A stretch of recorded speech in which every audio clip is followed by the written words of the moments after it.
మోడీపై fire అయ్యారు కోదండరాం. తెలంగాణకు రావాల్సిన అనేక కంపెనీలను గుజరాత్కు తరలించారన్నారు. బీజేపీ మతం పేరుతో రాజకీయం చేస్తుందని ఆగ్రహం వ్యక్తం చేశారు కోదండరాం. ఒక నిర్బంధంగా ప్రశ్నించిన వాళ్ళందరినీ నిర్బంధంగా అణిచివేసి ఒక పరిపాలన చేస్తున్నారు.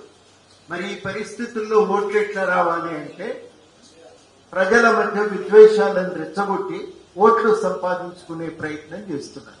వాస్తవానికి వాళ్ళకి ఎవరి మీద ప్రేమ లేదు, కానీ ప్రజల మధ్యన విద్వేషాలు పెరిగితే ఒకరి మీద ఒకరం కోపం పెంచుకొని ఆఖరికి వాళ్ళకే ఓట్లేస్తామనేది వాళ్ళకు ఉన్నటువంటి ఆశ, ఆలోచన. ఆ ఆలోచనతోనే వాళ్ళు మతాన్ని వాడుతున్నారు తప్ప మతం, ప్రేమ అనేది ఏమీ లేదు వాళ్ళు. అంటే దానంతటదే కేవలం మతాన్ని ఒక ఆసరాగా వాడుకుంటున్నారు, రాజకీయ ఆయుధంగా వాడుకుంటున్నారు తప్ప వాళ్ళు ఏమీ చేయట్లేదనేది మనకు అర్థమైంది. ప్రజలకు కనీస ఈ అప్పుల పాలైనటువంటి పాలనలో ప్రజలకు కనీస మౌలిక సదుపాయాలు కల్పించలేకపోతున్నారు. ఆఖరికి మోడీ ప్రభుత్వంలో ఉన్న ఒక సమస్య ఏంటంటే గుజరాత్ అభివృద్ధి కోసం చేసినటువంటి ప్రయత్నం, ఉత్తర హిందుస్థానం మీద ఉన్నటువంటి దృష్టి దక్షిణ భారతదేశం మీద లేకపోవటం కూడా ఒక సమస్య.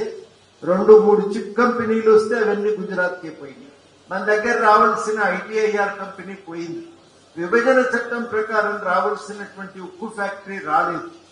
వ్యాగన్ కోచ్ ఫ్యాక్టరీ కూడా వరంగల్కు రావాల్సింది రాలేదు. అది కూడా వేరే రాష్ట్రానికి తరలిపోయింది.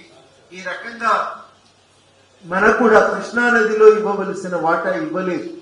అందుకని తెలంగాణ కూడా చాలా నష్టం జరిగింది.